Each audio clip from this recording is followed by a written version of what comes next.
Welcome back to the Art of Suffering podcast with Dalton Darnell. And today we got an update on the drinking journey, or the no drinking journey, as it would be. Not going to lie, it's been a grind, dude. Having a hard time adjusting. I have been drinking far less than I was. But the fact of the matter is that I have still been drinking. And once again, just like the first time I shared this on the podcast, the second time's even worse because you come in and you admit this, that, hey, I'm going to quit drinking. And I was feeling real gung-ho about it in the beginning, of course. And here we are. And I just wanted to read some of the things to you guys that I've had people reaching out and people encouraging me. And, you know, you wake up every morning feeling really gung-ho about it, and then the day just beats the crap out of you, and you get home and you're just like, man, I have got to numb my mind. And you don't have to, but it sure feels like you have to. With the stresses of life, with fatherhood, being a husband, all the things that you guys are experiencing as well. I've had a lot of people reach out that have been dealing with the same thing or struggling with the same thing, and I feel like I wouldn't be doing those people justice if I just sat here and acted like it was easy. I just quit drinking and I don't want to drink anymore, because that's a total load of crap. Because you want to drink every day. You want to go home and have a beer and be done and rest. And that's how you kind of wind your mind down. I totally understand that. And I'm telling you right now, man, like throughout the day, no problems. No problems. And I will say that I've drank quite a bit less, and I am proud of that. But still craving it. Still craving it pretty bad. And a couple of weeks ago, I screenshotted this thing I saw. It says, sometimes we're so ashamed of ourselves that we automatically feel like Jesus is too. But he's not. He knew you'd struggle. He knew you'd make some wrong decisions. He knew you'd go through with some rough, he knew you'd go through some rough phases, but he still chose the cross. Don't run from him, run to him. And I'm just going to be honest with you guys. Like, I totally understand that principle of running to Christ when you're having a hard time. But I don't think what we don't ever talk about is, like, in this moment right now where I'm saying this, it would be very easy for me to say that to you, to say, you know, I'm just going to run to Jesus. And that's a minute by minute decision, man. Like second by second sometimes. And it's not just with the drinking. It's with trusting him with life, with this business that I found myself running, trusting him with this podcast, with all the things. It's a grind. It's a grind. So running to him is the answer, but making the decision to run to him no matter what is wildly more challenging. It's way easier to say than it is to do in the moment. I also want to walk you guys through, let me pull these over here, through these awesome the YouTube comments we got on the first episode I put out where I said I was breaking up with beer. I was going to quit drinking. These are some of the comments. Keep after it. Thanks for sharing your testimony. Excellent job, sir. Be proud of yourself indeed. Appreciate your bravery in sharing the hard stuff. The verse that came immediately to mind when you started explaining this part of your journey is 1 Corinthians 6:12. All things are lawful for me, but not all things are profitable. All things are lawful for me, but I will not be mastered by anything. Not being mastered by anything applies to a great many things that can impact our walk with God, certainly not just alcohol. I'm not opposed to an occasional drink if a person can handle that, but it is taking back mastery over what you are engaged in now. Awesome. Praying for your continued success. Hey, thanks, man. Carvel, unbelievable. I didn't even know that verse existed. It's really pretty powerful reading that on here, because it's not just alcohol. It's a lot of stuff that the enemy tries to use to whoop us, and quitting any vice, any coping mechanism is freaking wildly difficult. Wildly difficult. Another commenter says, thanks, man. Love the verses. Keep it up. Keep it up, brother. We all have our things which keep us from being optimized to our true purpose. Only we know deep down what they are. Huge respect for taking this step and being vulnerable for others to resonate with it. Great stuff. Stay after it. I've gone through this and have made it, but have other demons that are hard to shake. Thanks for sharing, and it is motivating for us to do better. We will all fall. It's the getting up that is the choice that is hard to make at times. Facts, dude. And that's why we're making this episode. It's brutal. It's I've had some really cool conversations over the last couple of weeks with people on the podcast, not just cowboys. I got some really cool people coming on the podcast who have suffered a great deal in their life. But this is something that I've struggled with for a long time. And I'm kind of an optimist in the fact, like when I get on something in the beginning, I'm like real gung ho. And then as I keep pushing forward, I'll get lackadaisical, right? This goes with anything. This has happened with the gym. This has happened with fatherhood. This has happened with roping practice. This has happened with everything I've done in my life. When I start something, I'm 100% all in, and I almost get too fired up, I guess, and then have a hard time maintaining that level of intensity, right? And this is something that when it comes to the drinking and this enemy stronghold, it's probably going to require that level of intensity. But one thing it's got me thinking about is, we pray all the time for God to do this and God to do that, and ask him for things. And I don't know, man, I've just been looking at stuff a little bit differently lately. And one of the things I've been looking at is Philippians 3:10 in particular. So for my being the key word, for my determined purpose is to come to know the King, right? It's not God's purpose to know me. He already knows me. It's my purpose to know him. And then through the suffering that we endure, we become closer. We become more like him. And so this is a step in that journey. This is a step in my journey to become closer to Christ. And learning how to make that minute by minute decision in a more intentional way is the word I'm looking for, is important. I think that's important. I think that's one of the main reasons why I think I need to try to do this, right? It's not that the drinking is necessarily the root of all evil. It is for some people. But for me, I still get up every morning and work out. I still take care of my kids for the most part. I mean, later in the night, I get a little lazier, which is not good. But like I said in the first episode, it's not like I'm just slammed sloppy drunk all day at work. It's just a coping mechanism I use at night to help me go to sleep. And to beat that and to let God into that means I have to give it up, right?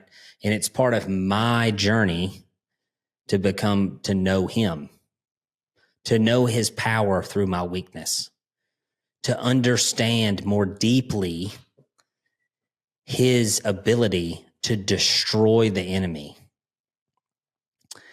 And it's honestly like super motivating. Like I should do a podcast every week just on this subject, because it's super motivating just to sit here and proclaim that like I am just feeble, like cannot conquer any mountain without him.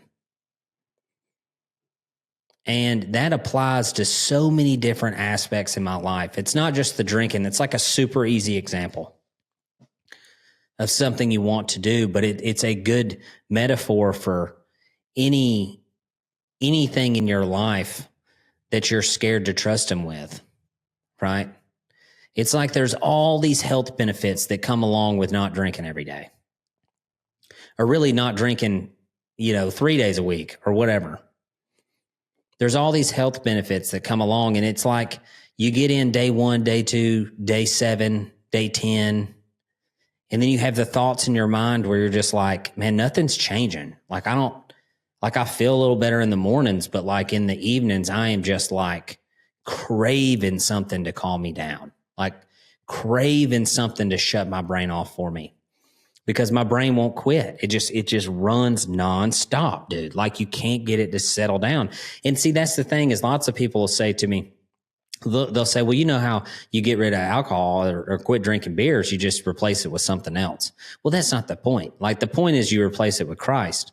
But what's that feel like? You know what I mean? Like it only feels good when you make the choice. And then if you try to muscle it, that's when you get beat, You try to just muscle down on it and go, I'm not drinking because I'm not drinking, Well, and then you get mad about it. And it's like Daryl says all the time, he's like, you ever wanted something so bad you just start hating it? You know what I mean? Well, and then you just end up succumbing to it because you're like, whatever, it doesn't even matter. It doesn't even matter. But it does. It does. And it matters because I sat here and I proclaimed to all of you people listening, all of you people watching, that this was an enemy stronghold in my life that I needed God to help me destroy. And I've been weakening.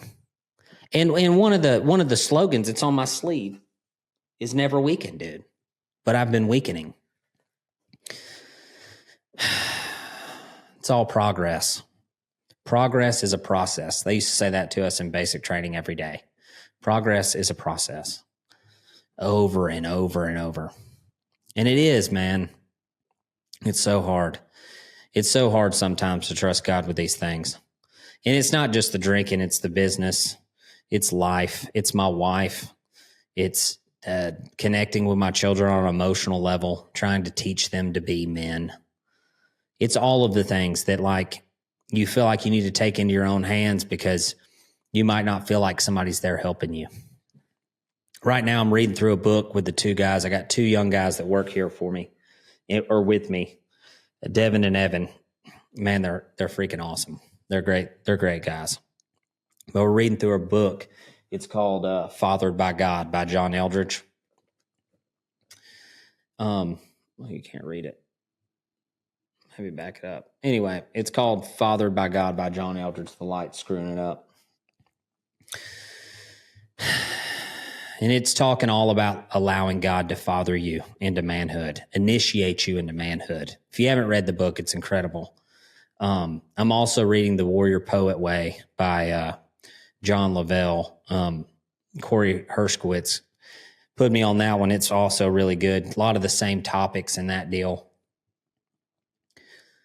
But one of the things, as I sit and I talk with these young men about how God's fathering them, and neither of them have relationships with their fathers. And so we're discussing a lot about that stuff and a lot about the book. But allowing God to initiate you into manhood, part of that is trusting him to do it. And if you don't trust him to do it, then you end up doing it yourself and then you fail. And, in one of the episodes, I talked quite a bit about, our weakness showing God's strength. And that's what this is, man. Like me sitting here and telling you guys that basically I don't have a chance without him. That's the whole point. Even though it's very difficult, it's unbelievably difficult. I don't even know what to tell. I don't even know what to say to you guys. Like I feel like a complete and total fool sitting here because it's like just hardcore imposter syndrome. It's like, dude, you get on here, you tell everybody you quit drinking beer, and then you get back on 3 weeks later, and you're like, yeah, I'm having a hard time quitting drinking beer, and it sounds like it's something that should be really easy. And you get on here and you say, well, trust God and all the things, but like the fact of the matter is that the world's out to get you. So you get whooped quite a bit. And, but I guess that's the whole point of the podcast is like being willing to share that and then being willing to come back on and be honest and be like, well, I was real gung-ho in the beginning, but you get to family dinner and everybody else is drinking beer and you're like, crack me another beer, Billy. You know what I mean? And people say stuff like, oh, what are you going to do? You're just not ever going to drink again? Or, how are you going to have any fun? Or I don't know. Everybody who's my age probably understands that to a certain degree. Like our generation kind of drinks. That's what we do to settle down, I guess. But you get around all your people and it's like, and everybody says, remove yourself from the people around you that are doing the things that you're trying to quit. And I totally understand that, but we're talking about my entire family here. Like we have Sunday dinner every single Sunday night and everybody's drinking beer. You know what I mean? Another hard part for me is like going on a date night with my wife. Me and my wife have been together for, probably been married for eight years now, going on 9, and dated for 4 years. And that's what we did. You go on date night, you get drinks at dinner, and you drink beer. Like we went to Top Golf and drank beer while we played Top Golf, and it was a ton of fun. Nobody got stupid or silly or anything, but you succumb to it in that way. You almost decide in your brain before you go, well, it doesn't count. It's date night. It doesn't count at Sunday dinner at mom's house, but it counts. It counts. And part of my job as a man is to be the example for my children and be the example for my sister's children and my brother's children. And do I want that example to be some lazy sucker sitting on the couch drinking beer? Or should I be out in the yard playing wiffle ball or football, right? Because I'll tell you this, just to be completely honest, you get 2 Yinglings in you and you don't want to go run around in the yard. You don't want to wrestle. You just want to sit there and rot on the couch, talk smack, watch the basketball game. You know what I mean? And so what's the example that I'm setting for my own sons, for my sister's sons? Not a good one. Not a good one. We all remember those uncles that just sat around and drank beer. Is that who you want to be? Is that who I want to be? No, that's not who I want to be. That's not who God made me to be. And just like it said in that verse I read a minute ago, all things are lawful for me, but not all things are profitable. All things are lawful for me, but I will not be mastered by anything. It's not profitable. It's not profitable. I can make a pretty solid argument for why nicotine is profitable. I quit dipping for about a year, wanted to dip every single second of every single day for that entire year. I quit the dipping, started the Zens. It is straight up self-medication for ADHD, which I have severely. So I can make a pretty firm argument on why nicotine pouches are not, they help my brain focus for the day. But alcohol, that poison in me, I can't make a good argument, dude. It's a smooth coping mechanism. It makes me lazy, it makes me fat, and it makes me sorry. So I want to talk directly at the people who've messaged me about this. I want the people who've encouraged me, who've had the same struggles, who are going through the same struggles. And I want to tell you that I appreciate every single word you typed in that email or in that message. And I want to apologize for my weakness. And I want to give thanks to God for his strength for you and his strength for me. I'm not going to sit here and say I'm going to be perfect, but dadgummit, I'm going to try harder because I'm weakening. And that's okay. I'm going to run to him as much as I can do it and focus on that because dadgummit, man, I got to. It's not profitable, dude. I want to read you that verse one more time. It's 1 Corinthians 6:12. All things are lawful for me, but not all things are profitable. All things are lawful for me, but I will not be mastered by anything. We're going to stamp it on the heart, dude. We're going to stamp that one on the heart. Anyway, I've had some really interesting conversations the last couple of weeks. If you didn't check out the Buck and K horsemanship episode, it's super awesome. Mark Bossert was a great episode as well. DeMarcus Sharp, lots of cool perspectives there about fatherhood and fighting. I'm telling you, that Warrior Way book, the Warrior Poet Way, it's a pretty cool book. I'm not through it yet. I'm on chapter 2. Pretty long chapters, and I struggle. And that's another thing. So I got a question on my emails a couple weeks ago, and a guy asked me how I studied the Bible. And this is why I've always had a hard time reading books, in particular, reading books, is because I like to get through a whole chapter. And so when they're long chapters, I struggle with them, dude. Like my mind starts just running off. Like I'm thinking about a million other things. But the last 2 weeks or so, I've been trying to get up early and sit outside and soak in the sun, like Gary Brecka says, try to work on the depression and the anxiety, taking some new supplements. And I've been trying to read my books, reading the Father by God book and the Warrior Poet Way. And man, I struggle getting through them chapters. But a guy asked me how I studied the Bible. And I've been doing this for about a year, roughly. And my dad taught me that with a horse, you release on the slightest try, right? You always quit in a good spot. Like these are principles that you would apply to horsemanship. So if you're asking a horse to do something, let's say you're asking them to disengage their hindquarter for the first time, and you ask them, you set up the puzzle, and you hold there, and then they finally do it, right? You quit them right there, and you go do something else. And then you come back to it the next day, and you ask them again in the same way, and they do it, and you quit them, right? And you always quit them in a good spot, in a good frame of mind.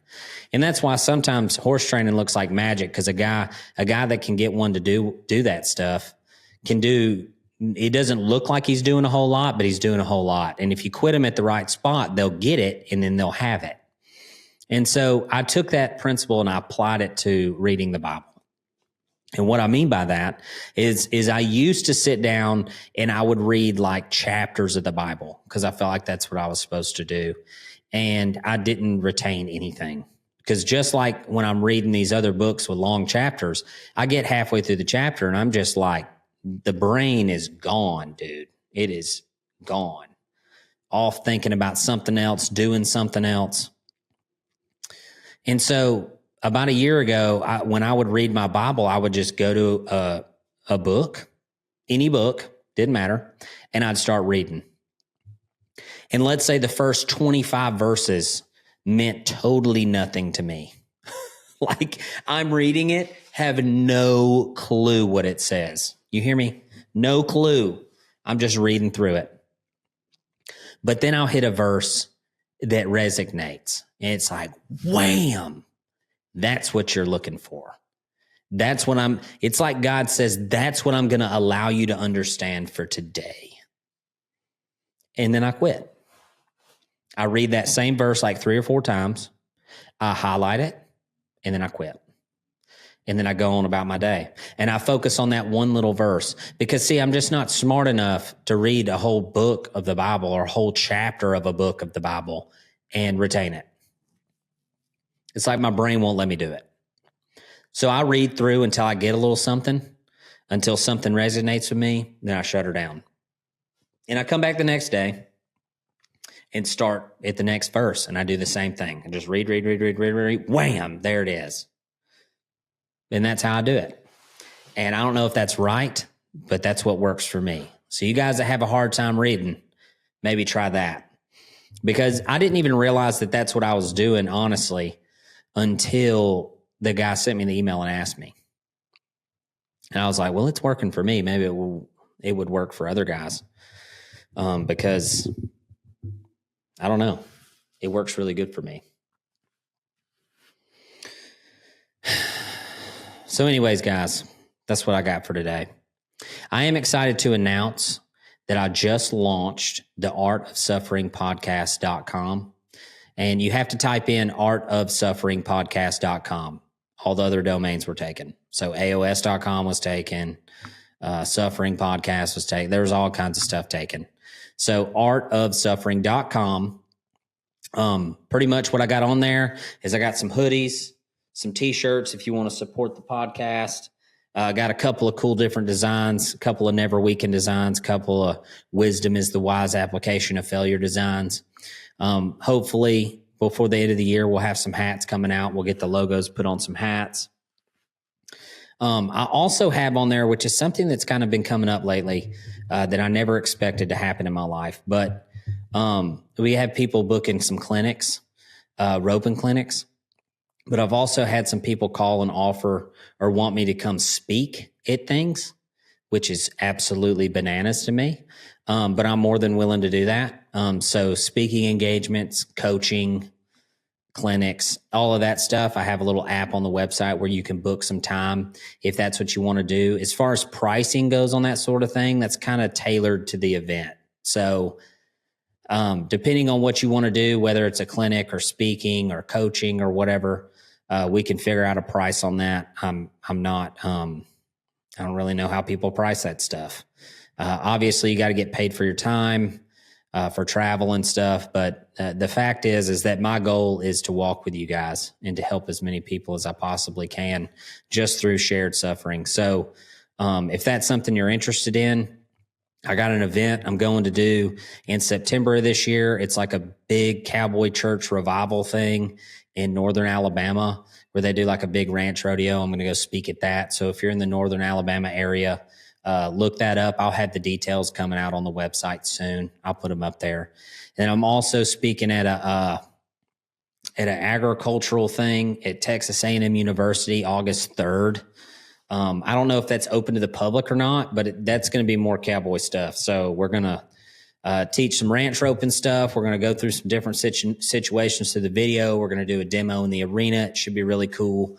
I could not believe it when that lady called and asked us to come do it. They asked us last year and we couldn't make it. And so this year we're going to get down there and talk with those folks. It should be a lot of fun. We also got some clinics in the works. I got a clinic next year, March 5th and 6th in Malta, Montana. So those dates will be up on the EDU site when they're finalized. And then I'm talking with Cam. He was on a podcast episode about doing a clinic in Ohio. Not sure on the dates on that. So if you want to book anything like that, just jump on artofsuffering.com, artofsufferingpodcast.com and book some dates. Even if you live a long ways from me, we can set up Zoom coaching, or we can sit and visit and talk about whatever you want to talk about. So, get on there and book it. I'd love to help with whatever, whether it's roping or life, fatherhood, marriage. I am not an expert. I am just a guy walking the path with you, as always. So, guys, thank y'all so much for watching. I am humbled by the amount of views that this thing is getting. And I am so encouraged by y'all reaching out and hopefully y'all will continue to do so because it deeply motivates me. So as always, guys, I'll see you in the next video. Never weaken.